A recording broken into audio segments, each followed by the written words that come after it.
tuvukana n'Imana we are elected with God. bitari amaraso y'umubiri Not only by the blood, kuko amaraso y'umubiri azabora because the blood of the blood. tuvukana n'Imana We are elected by mu God. maraso yitwa amasezerano But the blood called iyo Imana iguhaye isezerano God gives you a muba promise. muvukanye You are elected. iyo Imana igusezeranisha God gives you a muba mubaye umwe hallelujah. haleluya haleluya haleluya haleluya abana b'abantu The human, abana b'isi the human abana ba kamere people of this world, ni amaraso y'umubiri they belong to the abana b'ijuru abana b'ubwami kids of the abana b'Imana kids of ni the amasezerano they are the promise. mugeze ku icumi ubibira umubiri we muri uwo mubiri azasaruramo kubora ubibira mu mubiri we muri uwo mubiri azasaruramo kubora ariko ubibira umwuka muri uwo mwuka ubibira mu mwuka muri uwo mwuka azasaruramo ubugingo buhoraho azasaruramo ubugingo buhoraho twe gucogorera gukora neza twe gucogorera gukora neza kuko igihe nigisohora tuzasarura kuko igihe nigisora tuzasarura nitutagwa isari. nitutagwa isari. Amen amen amen. turangize mu Korinto wa kabiri We'll close up in 2 Corinthians ibice 9 umurongo wa 6. chapter 9 verse 6.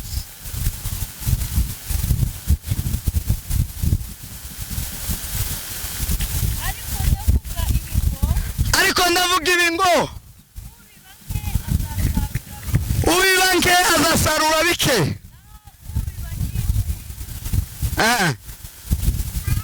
naho ubiba nyinshi azasarura byinshi.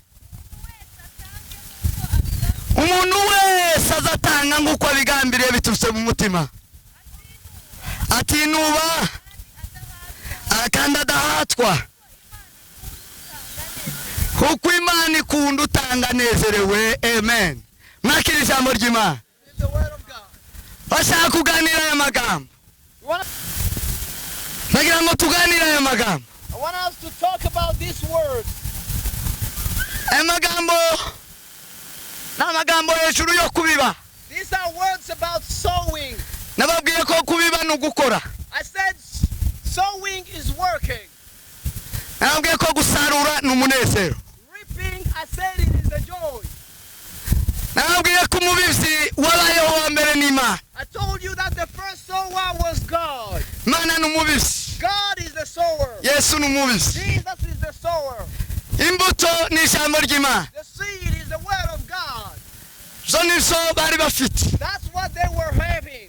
umurima ni isi. The field is the world. umurima ni umutima w'abantu. The field is the heart of people. ibyo twarabiganiriye. We spoke about that.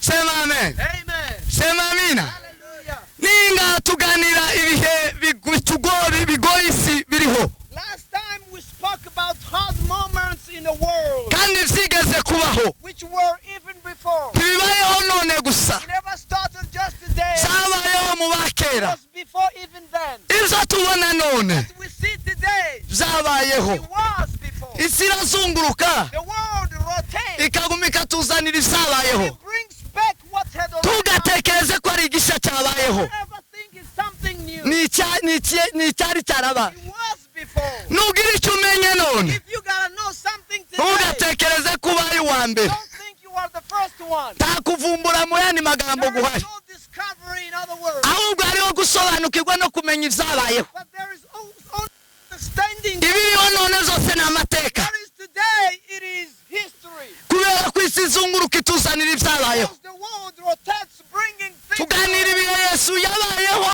isi. We spoke how Jesus lived in the world. ibyo bihe bitera abantu kubamo ibice bine, And the times subdivide people into 4 groups. hanyuma ibyo bice bine ejo ninga And twarabiganira. we spoke about the 4 groups last Sunday. ariko icyandangaje And what amazed me, muri ibyo bice bine in those 4 groups, harimo imbuto zatewe ku kara, there was some seed planted on the rock. twazivuzeho ninga. Spoke about them last Sunday. ni abakirisitu, They are Christians. ni abagabo n'abagore, They are women and ni women. abakobwa n'abahungu They are daughters and sons. babasha kumva ijambo ry'Imana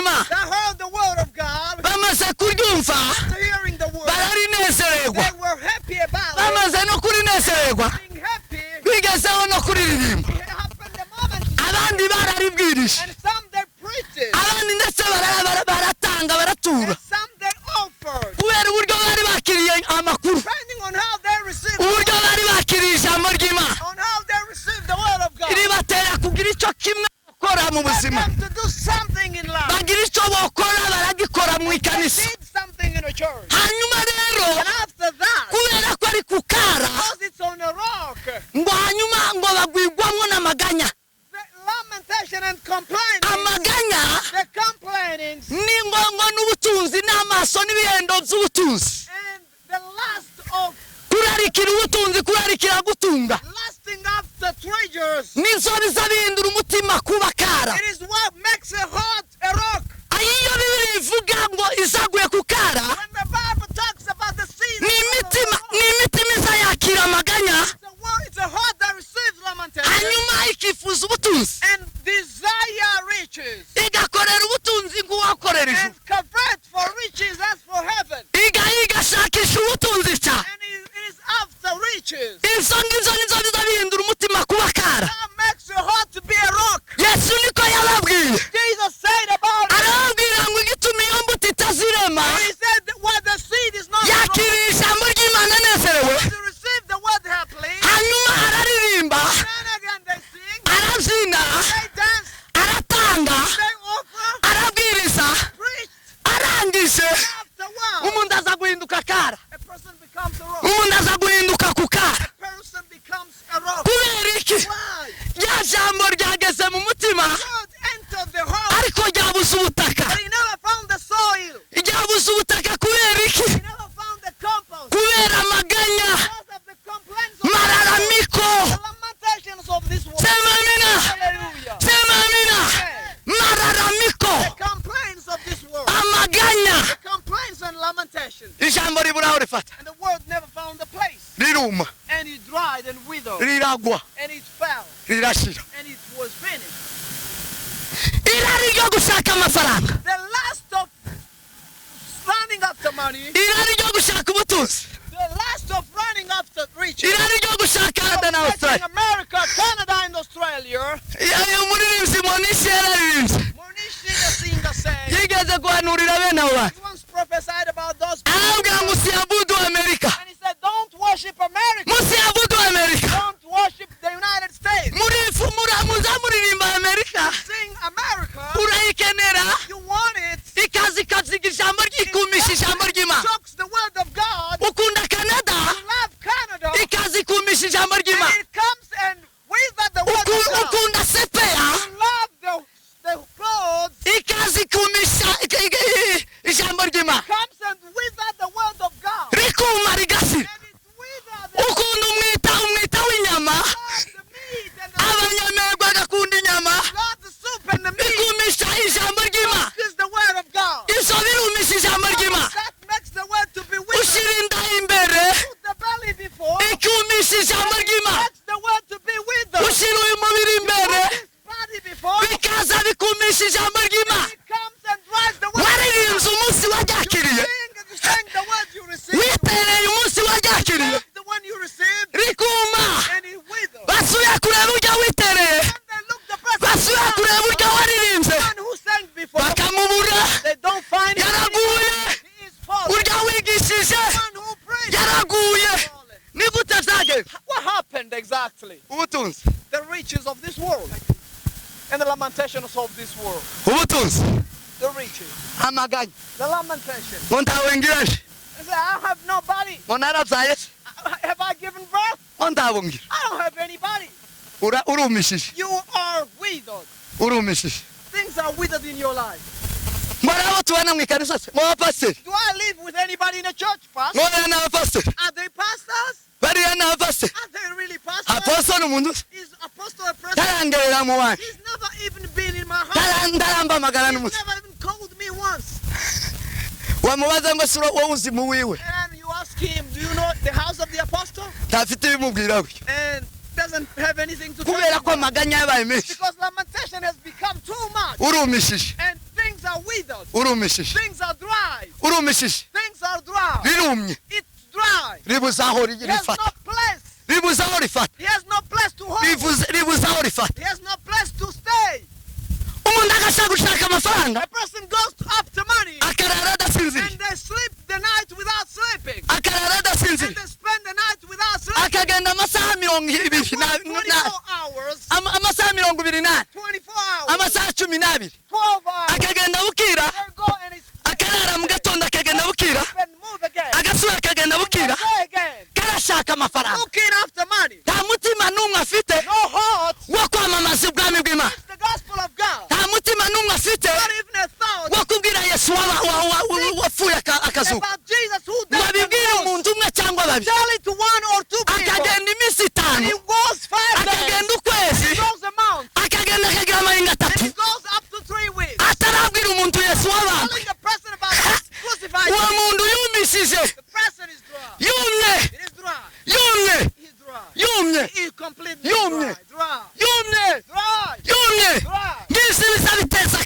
akara That's what makes a rock mu mutima w'umuntu in a person's heart. ijambo ry'Imana rigakayuka rikabura And the word of God withers. yarabaye mu myaka mu ikanisa And the person has been living in a church. izo nizo Bibiliya yavuze Pawulo That's what Apostle Paul aravuga ngo ababibira mu mubiri said. They who sow in the flesh, bazasarura kubora they will reap corruption. usarura mu mubiri wese ubiba The one who sows in the flesh azasarura kubora will reap corruption. kubiba mu mubiri ni gute Sowing in the flesh nizo nari mbabwiye is what I'm telling you. sema amen sema amen kubibira mu mubiri ni gute Sow in the flesh. umubiri ni iki What is the flesh? umubiri ni uwo kubora It is to be rotten. umubiri ni uwo wambaye It is the one you are wearing. abari muno bose Everyone here, bambaye umubiri they are wearing the body. uyu mubiri rero This body uzobora will be one day rotten. n'ibiwujamwo byose And everything that enters therein bizobora will be rotten. kubora Therefore, rotten, ni ukudakuramwo nta kizima it is without earning nta anything. kizima na kimwe kiba kirimo Nothing worthy is inside the flesh. muranyumva Do abakristo you hear me well? twese hasi icyubahiro Let's lift our hands to Jesus. biragoye bino It is hard. Is it hard? biragoye bino Is it hard to mureke understand? tuganire n'umubiri wunyi Let's talk about the body. The body. uzogenda utagusezeye We will one day go without bye. sema amen Hallelujah. sema amen Hallelujah. uzugenda utagusezeye Goes without saying bye. iyo utokoye uzugira ngo si uwawe When it is affected, you think it is not yours. iyo ufashwe n'akagwara uzugira ngo none si uwawe When it's taken by disease, you uzugerageza think it is yours. kuwufata ukakwangira Try to catch it, but it doesn't. kurya tuba twirukira ku bitaro The way we run to the ni hospital, ukugira ngo tube nk'abawufata is we tubwire ngo wa mubiri trying wanje to get back our body, wa mubiri wanje trying to tell it, oh, my body, ukakwihorera and the body doesn't listen. ukakwihorera It refuses to listen. uba waguhindutse It turned against you. sema amen Hallelujah. sema amina Hallelujah. uyu mubiri This body, uwakwirata the one who can boost, ntakwiye kwirata umubiri should not boost. niwe gito uri inyuma y'ibindi It byose is nothing, completely nothing. niwe uri inyuma y'ibindi byose biba Behind every other thing, uwo mubiri si uwawe the body you are wearing is not yours. iyo shusho si iyawe The face is not yours. urayitijijwe It is borrowed to you. sema amen Hallelujah. sema amina Hallelujah. atukuzwe amakosa Amen. ahimidiwe bwana w'amajye sema amen Hallelujah. ufate nk'umushitsi Just take it as a visitor pastor. kandi sivuze ngo mufate nabi I'm not telling you to take biriya ntigeze ivuga ngo mufate imibiri yanyu nabi I'm not taking to despise your iravuga ngo muyifate neza The Bible says take care of your body. ariko ndashaka kubwira uburyo uyifata I neza want to tell you how good you can take your body. ufate nk'umushitsi Take it as a guest. iyo umuntu afite umushitsi When a person has a guest, amufata neza normally takes good care of him. kuko mu mwanya muto yaragenda Because in a while he's going to leave. ntatuye He's not staying. akamwitaho gusa He looks after the guest akaba nk'umukorera and he ibikwiye will do good things to the ariko guest. tiyomwiratana But he cannot boast about the guest. tiyonamwishimana cyane Nor can he rejoice about the guest. kuko ni mu mwanya muto baratandukana Because it is just a moment. uwo mubiri wawe ni umushyitsi kuri wowe Your body is your bwira mugenzi wawe ngo uwo mubiri wawe ni umushyitsi kuri wowe Whenever your body is your guest. ni umushyitsi wawe Guest. sema amen Hallelujah. sema amina Amen. ni umushyitsi It's your guest. ni uw'iminsi mikeya Just for a time. hanyuma uwo mubiri rero This body is ntiwemerewe not allowed kubamenye for kirisitu those who heard ko Jesus bawubikamo that they will nta bubiko ufite nobody can nta trace. sekirite There is no security. ufite kuba witeka You don't have eternity. kubera icyo mpamvu For that reason, Pawulo abwira abagalatiya Paul told the Galatians, arababwira ngo umva amenereba let me tell you the secret. umva amabwira amakuru Let me tell you the news. umva amabwira y'imvamo Let me tell you the good uyu news. mubiri uzobora Body will be long. uyu mubiri uzobora Body will be rotten. uyu mubiri nta buzima burambye There is no eternity. uyu mubiri sawa kubika This body is not something uyu mubiri sawa kuinvestisa you don't have to invest in. kubera ko Because urabora it's gonna be rotten. urabora It's gonna be rotten. urabora It's gonna be rotten. urabora It's gonna rot one day. sema amen Hallelujah. sema amen Hallelujah. sema amen Hallelujah. umubiri The body, iyo unutse when it smells, stinks. usibye abantu Except only people na nyirawo and the person, bawumweretse yo wanga even the person, if they can show you. nza numva amakuru sinahabaye I've heard one story, I wasn't there. umukozi w'imana nyabibona A certain woman of God, ngo yigeze kuja mu mahono she once went in a vision, unconscious aragenda vision, umubiri usigara mu minembwe and she went and the body remained in Minnesota. ugira iminsi myinshi mu minembwe And so many days there, ngo utangira ngo gusa nabi and the body started to look hanyuma bad. nyabibona iyo ari And where the spirit where it was, bashaka kumugabo baramubwira ngo subirayo they wanted to tell her to go back in the body. baza bavuga ngo arebye wa mubiri wiwe When she looked at her body in the vision, akaza avuga ngo yesu isubira muri and she kiriya said, uriya I'm mwita not going back in that smell. sinsubira muri kiriya kibore I'm not going back in that rotten body. turagenda gati twari twakujanye na gose And say, you gotta go back because you were here for a season. n'ubu nyine arahari ari Canada She's still alive. She's even in Canada. sema amen Hallelujah. sema amen Amen. wahindukira ukamenya uwo mubiri If you can turn and know the body you are having, tiwokwemera kuwujamo you cannot go back therein. sema amen Hallelujah. sema amina Hallelujah. uyu mubiri twambaye none The body we are wearing today si uwo kukwemvesisamo something to invest in kubera kubora because it gets rotten. umwana w'umuntu wari kwiberi Person that is breastfeeding, wari kwiberi waza uwukonka the body is breastfeeding. iyo apfuye When the person dies nyirawo azamuhunga and he runs away. kubera ikazamuhunga Why does the person run away? uba wawunuka waboze Because you were smelling, even though you were so dear. waboze You were rotten. uwabuze umugwaza You will take care of someone of yours. yakikana ukamuhava And when he dies, you leave ukagenda and you go your way. wahunze iki Why did you run away? niki gitumye ugenda Why did you leave the corpse? n'umubiri It is the corpse. waboze It is rotten. warangiye It is over. ntawe uriho Nothing there remaining. ugahunga And you go your way. ukagenda And you just leave. tukawujana And we move with this body. abamukunda bose And everybody that loves it. inshuti zose And every friend that loves it. tugasiga tukimba umwobo And we go with that person. tatara ririmo And we dig a hole. kandana nawe ashashemwo Nobody ever prepared the bed there. tugatereramo And we throw the body there. tugapfukira And we cover it. kugira ngo uyu mubiri utatunukira So that duhunga this body will not smell for us. tugahunga And we run away. uwo ni umubiri That is the one you are wearing. n'uwo ufite That is the one you possessing. sema amen Hallelujah. sema amina Hallelujah. sema amina Amen. uwo mubiri This body, pawulo arababwira ngo Apostle Paul said, mubimenye ko ari ukumeze no, that's how the body is. sawa kubika icyo ari cyo It cyose is not a place to invest. sawa gushyira icyo ari cyo cyose It's not a place to invest. pawulo arababwira ngo ibintu byose tuba zemerwa Apostle Paul said, we are ariko byose siko bidufitiye umumaro not everything is so beneficial to us. hari ibintu bidafite umumaro Things that are not beneficial. n'iz'umubiri They are things of the flesh.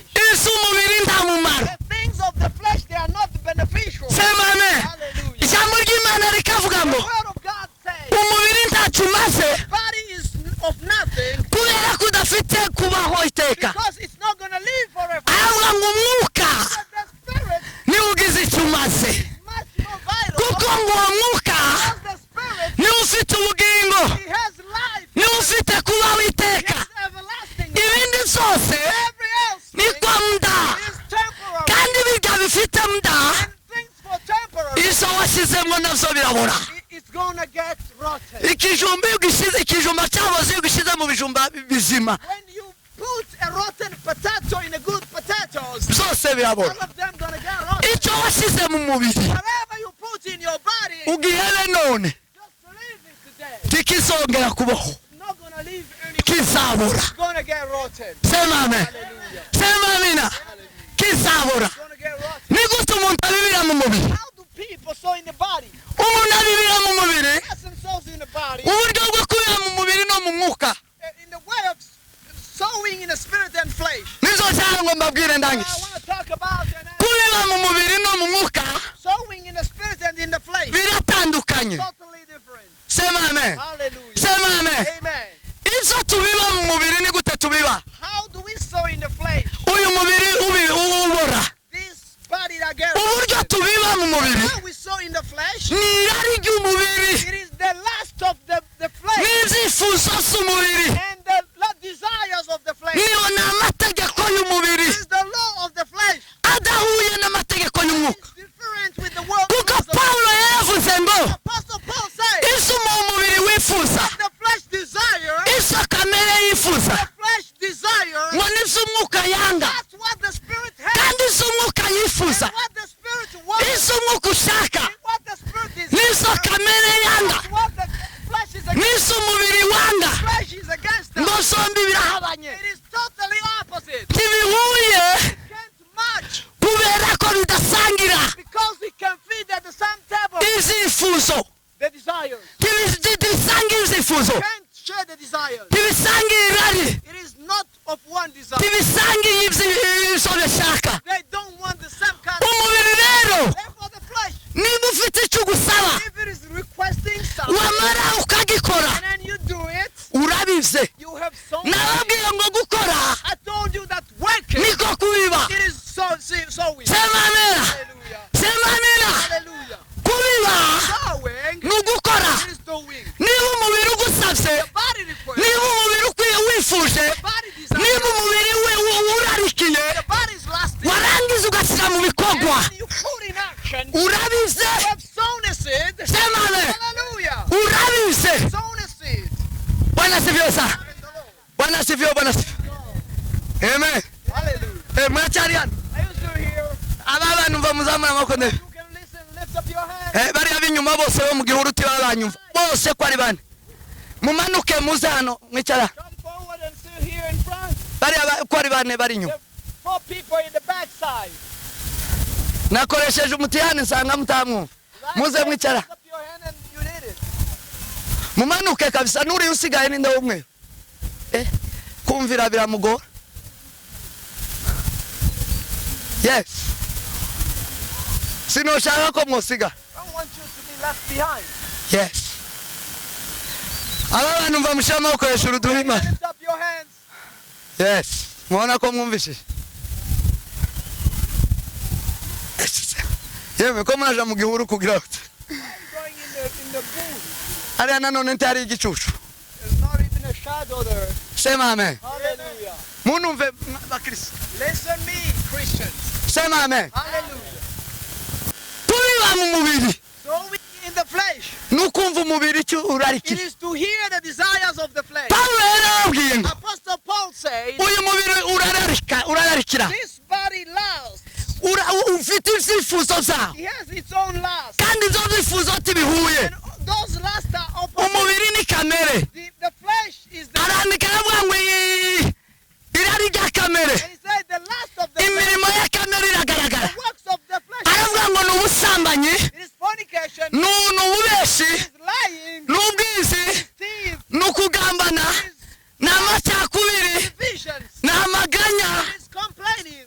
ibyo byose All of those, iyo ubisoma when you biri mu read hagaratiya na petero yarazanditse it, written in the Galatians and Pilgrims, urabisanga henshi mu zandiko za pawulo everywhere in the letters of Paul, iyo ni kamere there is a place. iyo igusabye icyo When you request something, iyo igusabye icyo when you request something, warangiza ukagikora and you do it, uzomenye ko wahora ibiba know that you are sowing a seed. wabibye You have sown a seed. wabibye You've sown a seed. kandi icyo ubibye And what you seed, you've sown. kisobora ntaho kizaba You're gonna get rotten. ntawe uzosaba guhurira nacyo You will never meet it mu buzima in life. iyo ukoze ikintu You do something. uba ukibwiye ngo ejo tuzohura You're telling it, let's meet tomorrow. sema amen Amen. sema amen Hallelujah. kandi tuzohure and we will meet. utari ukuna kubize You will not be the way I saw. ninga narasomye I read that on Sunday. nabwiye ngo umubiri wabize The body that sows, si uzosarura that's not the body you will harvest. icyo wabize What you've sown, uzi ushaka ngo kizasarurwa ari cyiza gusumba uko you want wakibibye it to be harvested much more glorious than what icyo wabize what you've sown. uzi ushaka ngo uzagisarura cyarungutse kitari uko You want wakibibye to harvest when it has multiplied. kandi mu buzima bwo kubiba no gusarura The life of sowing and reaping, nuko bigomba kuba that is how it ni is. ihame ni It's ihame a principle. ni ihame It is a ni principle. ihame ryo kubiba no gusarura That is a principle of sowing. uko wabize si kuzusarura How you sow, that's not how you ni reap. ukuvuga ngo icyo wabize Meaning what you sow, imbuto washyize mu butaka the seed planted in the irapfa field will die. nimara gupfa After dying, irasubira isa n'indi shusho will come with a new form. sema amen Amen. sema amina Hallelujah. sema amina Amen. uyu mubiri turambika mu mva The body that we put in the uyu mubiri turambika aha the body that we put in a casket. tuba tubibye ari umunyentege nke We saw it as weak. tuba tubibye ari umunyembaraga nke We saw it as weak. tuba tubibye udafite ubwiza We saw it as tuba tubibye udafite kwifuzwa we saw it without no ariko dutegereje undi mubiri but are waiting for another body. w'imbaraga Power, w'ubwiza glory, niwe yesu kirisito yazukanye of which Jesus carries. yesu kirisito yazukanye umubiri utapfa Jesus rose with the body, azukanye umubiri w'imbaraga the body of power. yarawuzamukanye yarawujyanye mu bwato It's in heaven, baramurangije intumwa and the disciples, hari ibihamya bimuranga they look at him. bimuvuga There is testimony. yesu yarawuzamukanye awinjirana mu bwato Ascended even into the kingdom of sema God. amen Hallelujah. sema amina Amen. sema amina Hallelujah. ni umubiri utagipfa The glorious body that can never ni umubiri utakibora the body that can never be. ibyo twabibye byose We've sown whatever. biba bivuga ngo tubitanze Means we're giving them ari bikeya more, tubitanze ari ibinyentegeke making it as weak. tubikeneye ari ibinyembaraga We want them powerful. tubishaka ari We byinshi want them so many. sema amen Hallelujah. sema amen rero ikiza kituzanira ibyo Therefore, what brings all of that? si umubiri It is not the body. si umubiri It is not the body. si umubiri It is not the body. umubiri ntubamwo The body is not ibizokomera in the things that are gonna be. umubiri ntubamwo The body is not wrapping ibisunguka the things that will be multiplied keretse umwuka wera apart from the spirit of the sema amen Amen. sema amina Hallelujah. sema amen Hallelujah. bwana sivyosa Amen. umubiri The body, ariyo kamere which is the flesh. ngo izigusaba inda ni iy'umubiri The belly belongs to the flesh. inda ni iya kamere The belly is also of the flesh. sema amen Hallelujah. sema amina Amen. atukuzwa mukozi Amen. ni iy'umubiri The stomach belongs to the flesh. ni iya kamere It is of the flesh. ariko bibiri iravuga ngo But the Bible says, ntimugakorere ibyo kurya bizashira don't work for the food which ni ukuvuga ngo dufite inda zibiri meaning we've got two bellies. dufite inda ya kamere We've got a belly of the flesh. tukagira n'inda y'umwuka We've got the belly of the spirit. aravuga ngo rero And he says that n'uwifuza ibyo kurya if you lust for the food, nukorera ibyo kurya you work for the food. ngo ntugakorere ibyo kurya bizashira Don't work for the food which uwo ni yesu wababwiye abwira abigishwa not Jesus who said, arababwira ngo nza mbona mumaranira gushaka ibyo kurya by'inda see you fighting by the food, ibyo kurya z'umubiri food of the body. ibyo bizashira This will vanish one day. ibyo bizarangira It's going to last. niko yabwiye wa mugore amusanze ku iriba What he told the Samaritan, aramubwira ngo mpeza ku mazi yo kunywa give me the water. aramubwira ngo ayo mazi And umbese the water that I'm going to give you, ayo umuntu azayanywa agasa akagira inyota the person can drink and be thirsty. ariko wonsaba amazi njyewe You nyuguha can ask me the water. ntuzasubira kugira inyota ukundi You'll never be thirsty. twese si icyubahiro Hallelujah. haleluya semanina yesu arababwira ngo Jesus told them muzamukenera gukorera ibyo kurya bizishira to work for the food that kamere the flesh n'umubiri and the body uzi ukubwira ngo korera iyi nda gusa will tell you to work for this body, iyi nda this belly, ikagutesha and it makes you guhesha imana icyubahiro to give God glory. iyi nda ikagutesha And this belly, guha imana umwanya it makes you not to give kubana n'imana bikabura God the time with you and God wagiye gukorera ibyo kurya bizashira is not there because of the food. uri mu byo kurya bizarangira The food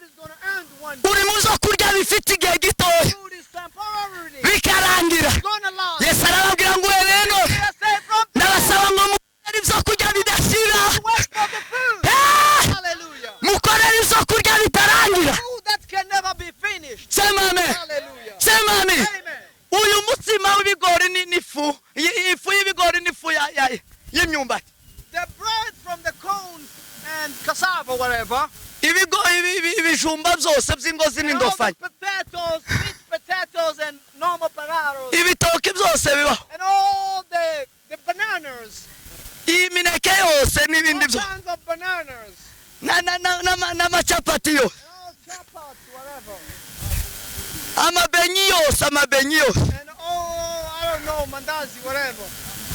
yose All of them, ni iby'iyinda it belongs to this belly. bibiri iravuga ngo The Bible says izo kurya n'izinda the food belongs to ngo the inda nayo ni izo kurya belly belongs to the ngo zose bizotsembwa all of them will be vanished. ariko mwumvishije You hear that? izo kurya biriya zose The food, all of them, biriya zose all the sorts of food, habe na za karoti even carrots, biriya zose all of them, bijya bindi n'ibihe oye tuno tuba whatever, spaghetti. supageti Yeah, right. habe na supageti Even spaghetti, supageti spaghetti. narayibye ndayikunda ariko I love narayibye it so much, but nayo ni inda it belongs to the belly, hanyuma ngo inda and then the belly, nayo ni iyabyo it belongs also to the spaghetti. ariko zose bizotsembwa All of them will perish. zose bizoshira All of them will kubera perish. iki Why? biri mu mubiri ubona Because it's in the body that biri aho hatabikwa it has no place to be invested. amata yose y'ingamira n'ay'inka All the milk of cows and donkeys n'ay'ibiti and of trees, ayo mata yose all of those milk, uko angana yose however it n'ay'inda it belongs to the body. n'inda nayo ni And iyayo the body belongs to them. hanyuma And again, bizatsembwa zose it's going to be perished. zose All of them. zose All of them. amajuisi yose All juices you ever drank. amajuisi yose za afiya All the apia you ever drank. za mango All mango. na za mikise yose And whatever. biriya zose All of them. Mix zose all of them. ni iby'iyinda Belongs to this body. inda nayo And this body ni iyabyo belongs to them. ariko zose And all of them bizotsembwa tibifite kubaho because it has no place to sema amen Hallelujah. sema amen Hallelujah. umubiri wose Therefore, all the body, amataye yose all the shapes, yose ukabaho all the shells, wogira inda whether you have a big wogira stomach, ndayo whether you are skinny, womera gute however you may look, uko umeze kose however you are, umwenda wose wo kwambara every clothes you ni are, uw'uyu mubiri it belongs to this, ni uw'uyu mubiri belongs to this, sepeya the wearing clothes you sipere and the super whatever, isuti ya biyayandi and the suit, the jacket, ikirato icyo ari cyo cyose whatever shoes, uhereye kuri kamambiri from sleepers, ugahera kuri ikirato cy'ibihumbi 200 shoes of 20,000, icyo ni bibiri gusa ni bino nyine zo mu maguru yombi pairs of shoes, kandi nicyo ukandagira hasi and it's of going just on the ground. na rugabire kuriya naho ni hasi azakandagira And Rugabire also he goes down on the field. sema amen Amen. zose All of them ni iby'uyu mubiri belongs to this body. ni iby'uyu mubiri Belongs to this body. ni iby'uyu mubiri Belongs to this n'uyu body. mubiri ni uwacu And this body belongs to them. sema amen Hallelujah. si byo ko ubu ngubu baba bakuraho amahuzo abakobwa batagira imana nibo batangiye Although some people they are walking naked in these days, n'abagore and some ladies and whatever. abakobwa abahungu ni bakeya batibarahisha Boys are just few doing that. Eh. Yeah. abahungu bo batangiye kubanza kugabanya iri epfo Boys are just strapping the trouser downside kugira ngo baza bamburisha ipataro in ishashe order to pull the trouser with the plastic. niba nta shashi afite If there is no plastic ntagire na mugenzi we and nobody to help, arararana iyo pataro habe niyo agira habe niyo ataba bishaka arayirarana don't sleep with the trouser. ariko shitani uyu umubiri gusa That is the body. atajanye agashashe kuriya bariya abahungu bose bafite udushashe All of them aho have barara plastic. Whatever bafite they- udushashe They've got plastics. niba adafite agashashe If they don't have plastic, ntabane na mwene wabo and without anybody to help, arayirarana you're gonna sleep with it. arayirarana You will sleep with it. kandi ejo azayibyukana And he will wake up with it tomorrow. ejo azama yibyukana And he will wake up with the trouser tomorrow. ni isi uyu mubiri This is the things of this body. umubiri The body. uwo ni umubiri The body. uwo ni umubiri wonyine The body. That's the body. sema amen Hallelujah. sema amen Amen. tiwambitse umwuka You never close the spirit. No. pi Not at all. tiwagaburiye umwuka Never fed the spirit. pi Not at all. tiwigeze uwemvesitisa mu mwuka Never invested in the spirit. habe na buke Not at all. ubwo ngubwo rero mu mubiri whatever you've sown in the flesh, uko bingana kose wherever it might be, nta na kimwe witeze uzobona nothing will harvest. byose nibibore All of them, they will rot. byose nibibore All of them will rot. ariko icyo twabibiye mu mwuka What you sown in the kubiba mu mwuka sowing in the spirit. sema amen Hallelujah. duheze isi icyubahiro Hallelujah. duheze natwe icyubahiro duheze isi icyubahiro haleluya kubibira mu mwuka Sowing in the spirit. ni ukumva umwuka wera To hear the Holy Spirit. twumva umwuka wera gute How do we listen to the Holy Spirit? twumva umwuka wera We listen to the Holy Spirit n'ijwi rivugiye mu ijuru by the voices from heaven. ijwi ritari ry'umuntu A voice not of a human, ijwi ry'imana a voice of God. ijwi ry'umwuka A wera voice of the Holy Ghost. ijwi ry'umwuka wera A voice of the Holy ni iry'imana Spirit of God n'iry'umwana wawe and His Son. iyo umwuka avuze When the Spirit speaks, iyo umwuka aguhaye the Holy Spirit gives you wamara something. ukumva ugakora And you listen and you do. aye haleluya Amen. urabize mu mwuka Planted in the Spirit. sema amen Hallelujah. urateye mu mwuka Sown in the Spirit. kandi icyo uteye And what you've sown in the Spirit, you uzogisarura will reap it. uzagisarura You will harvest it. sema amen Hallelujah. sema amen Hallelujah. iyo tubiba mu mwuka When we sow in the Spirit, n'igihe twumva bibiliya when we hear the Bible, iyo twumva bibiliya when we hear the Bible, iyo dusoma bibiliya when we read the Bible, tukayumva we listen to the Bible, tukizera and we believe, tukabishyira mu and we bikorwa put it to work. haleluya Hallelujah. tuba tubibye We've sown a icyo seed. ubibye Whatever you sow, you uzogisarura will harvest. kubera iki Why? wabibiye mu Because mwuka you've sown in the ko niko gutera mu mwuka That is to sow in the ko Spirit. niko gukorera mu mwuka That is to sow in the Spirit. kwizera Faith kuzanwa no kumva brought by hearing. wabibye You've sown. sema amen Hallelujah. wabibye Sown.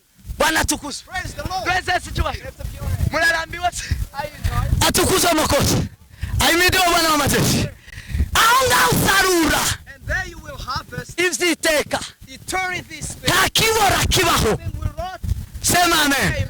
bibiliya iravuga ngo The Bible says, iyo ukoze neza when you do good, iyo utanze when icyacumi you give tithe, ntiwabibye mu mubiri you didn't sow in the body, wabibye mu ijambo ry'imana wabibye mu mwuka sown in the spirit. kuko ijambo ry'imana ni umwuka Because the word of God is the icyo nicyo uzogisarura and that you will reap. niba wagize icyo utanze If you've given something, niba wawubatse ikanisa you build the church.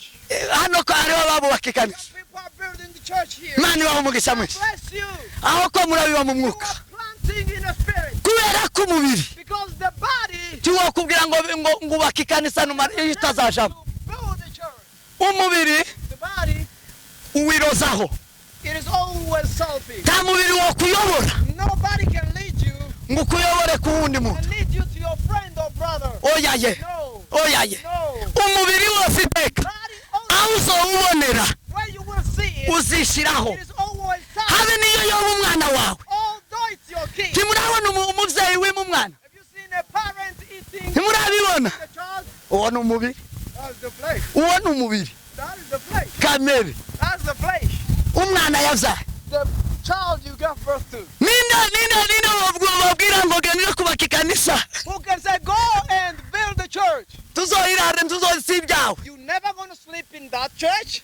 tuzazanamo n'abana n'umuryango You're never w'umuntu going to bring your kids even to sleep over ni there. ukuvuga ngo wubaka iyi si Meaning you are building for the world. wubaka iyi mana Meaning you're building for God. usize aho ngaho And you live there. uwo nguwo si umubiri That's not the body. uwo ni umwuka That is the spirit. kubera iki Why?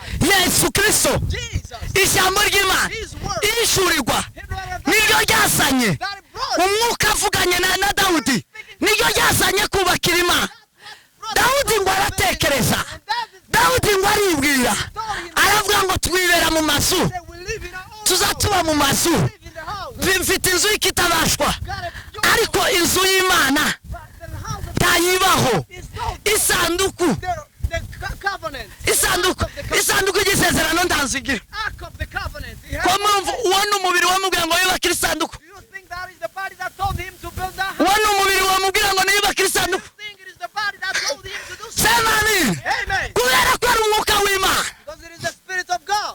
wamubwiye ngo niyubake inzu He y'isanduku to build the house for the ark of the ngo covenant. yitwa ko ari inzu y'imana He called the house of God. imana yayimuhereyemo umugisha God blessed him for dawudi arawusarura and David harvested. imana imuheza amasezerano God gave him the promise. iramubwira ngo dawudi Told him David uhereye none to thy own way. bizavaho na bukeye. will never be shaken. Dawudi umva, David, listen. kubera ko wabibiye mu mwuka, As you planted in kubera ko the wabize mu mwuka, as you planted in abana bawe baye abana banje, kids are mine. abakobwa bawe Your daughters n'abanje, are mine. abahungu bawe Your sons n'abanje. are mine. Sema amen, sema amina.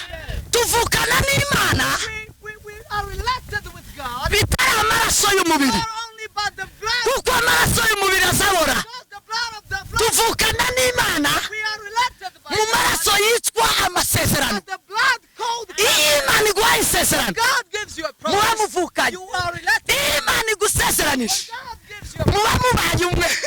hallelujah. Haleluya, haleluya, haleluya, haleluya.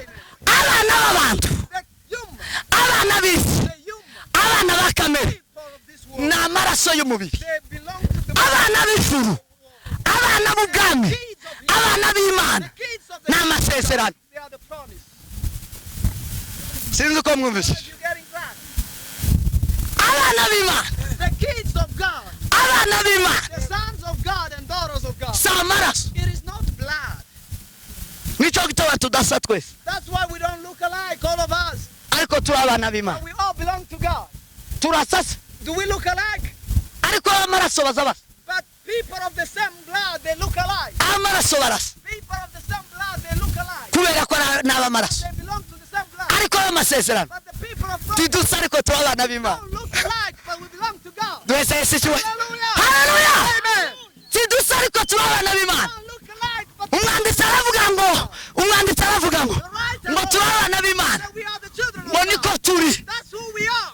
Nubwo atarerekana, Although it's not yet manifested, niyerekanwa it will be manifested. tuzosa nawe, It will look like kubera ko dufite isezerano better ryo promise. kwerekanwa kwiwe. Be glorified. Icyo gihe And niyerekanwa when he will be glorified, tuzosa it nawe, will look like him. kuko ni isezerano. Because it is a promise. Abana b'ibwami The kids of ni amasezerano, ariko abana b'abantu, the kids of you, abana b'isi the kids of this ni world, amaraso y'umubiri. because the blood of this world, Sema amen, sema amen. Ni amaraso y'umubiri. the blood of the body. Kubiba mu mwuka rero For sowing in the spirit ni ugukora imirimo myiza, to do good works. ni ugukora imirimo myiza. To do good works. Imirimo myiza yose, Good works, however, si iyi yose si imirimo myiza. it's not all good. Hari izo abantu bakira, But what people receive, hari izo umuntu ashobora gukanda, what a person can smash, ukabimira ukagira ngo ni byiza, and what a person can swallow and thinks is good. kugira ngo umenye byiza. And in order for you to know what is good, when you, Niba uri umunyamwuka, if you are a spiritual person, ni ibikanjirwa mu mwuka, it is things smashed in a ni ibimirirwa mu mwuka. it is things swallowed in a spirit. Sema amen. Amen. Izo umwuka yakira, Whatever the spirit receives, izo ni zo byiza. that is good. Iyo niyo mirimo myiza. That is good work. Ariko iyo itajyana n'umwuka wera, Things that go. habe niyo coba ari cyiza. Although it looks good, Sema amen, amen. sema amen. Habe niyo yoba ari cyiza. Although it may look good, Igitenge cyiza the good material, wherever, ni igihenze. it is what is expensive. Mu mubiri In the body, ihuzu nziza the good cloth, ni ihenze. it is the one that is Mu expensive. mubiri In the body, inzu nziza good house, ni it ihenze. is the one that is expensive. Mu mubiri In the body, ikintu cyiza good thing, ni igisa it neza. is what looks good. Mu mubiri In the body, umuntu mwiza good person, n'ufite ngo izuru the ryiza, one who having it ngo n'ufite imisaya, and having the ngo n'ufite amasoso. whatever we can call them. Siko muzi That's how it is in this life. ngo n'ufite amenyo y'intaraganya, n'ufite inyinya. The one who having a gap between his teeth. Uko siko mu mubiri se. That is how Ay.